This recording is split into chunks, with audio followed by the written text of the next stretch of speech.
Hello everyone, in this video we will learn about digestion in grass-eating animals. So have you ever observed the cows, buffaloes and the other grass-eating animals chewing continuously even when they are not eating?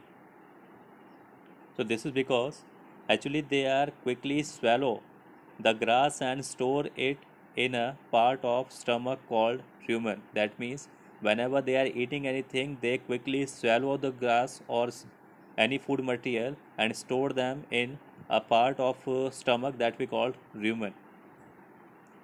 Here the food get partially digested and it is called curd.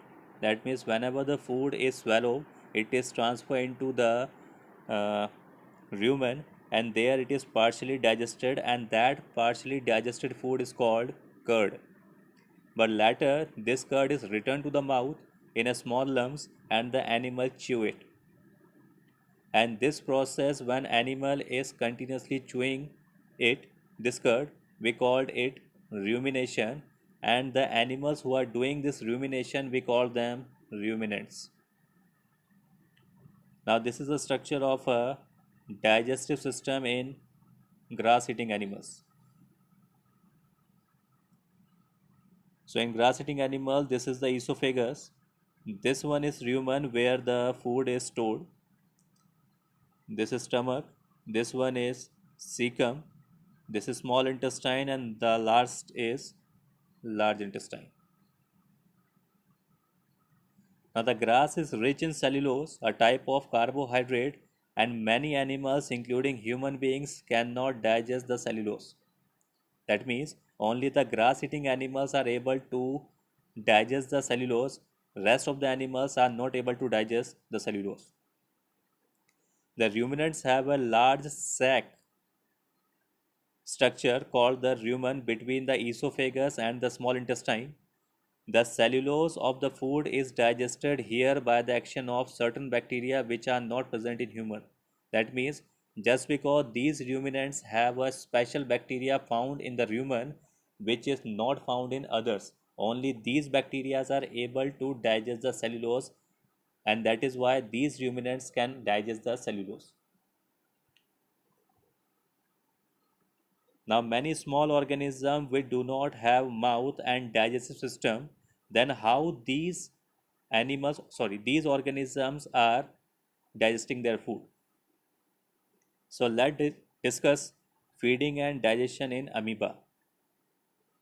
So amoeba is a microscopic single-celled organism which is found in ponds or pond water.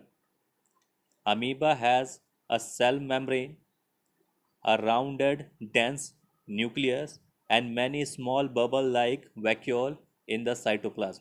That means these are the things which are found in the amoeba: a cell membrane, a nucleus, and some bubble-like structure that we call the vacuoles in the cytoplasm. Now, amoeba continuously change its shape and position. It push out one or more finger-like projections that we called pseudopodia or false feet for the movement or for capturing the food.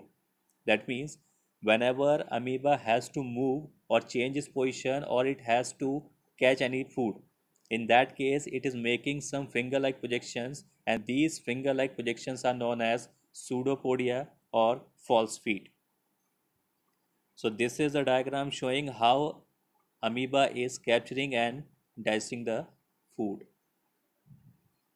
Now amoeba feeding on some microscopic organism.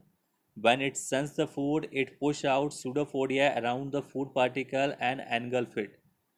That means by the help of pseudopodia or false feed, it is engulfing the food material. The food material became trapped in the food vacuole. Digestive juices are secreted into the food vacuole. That means whenever the food material is captured in a food vacuole, digestive juices are transferred in that food vacuole and they act on it and break down into simple substances. Gradually, that digested food is absorbed in the cytoplasm.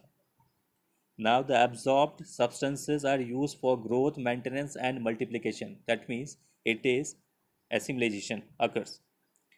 The digested residue or the undigested food is thrown out or expelled out from the food vacuole, and that process is known as ejection. Now, by this diagram, if we see in first position, the amoeba is engulfing the food by the pseudopodia.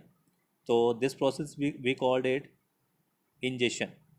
In second case, the food material is digested, so we called it digestion. In third position, the food is absorbed in the cytoplasm, that we call the absorption. In fourth position, the digested food is used for maintenance, growth, and movement. So this is called the assimilation. And in last fifth case, the waste product or the undigested food is expelled out from the body. So this is called the ejection.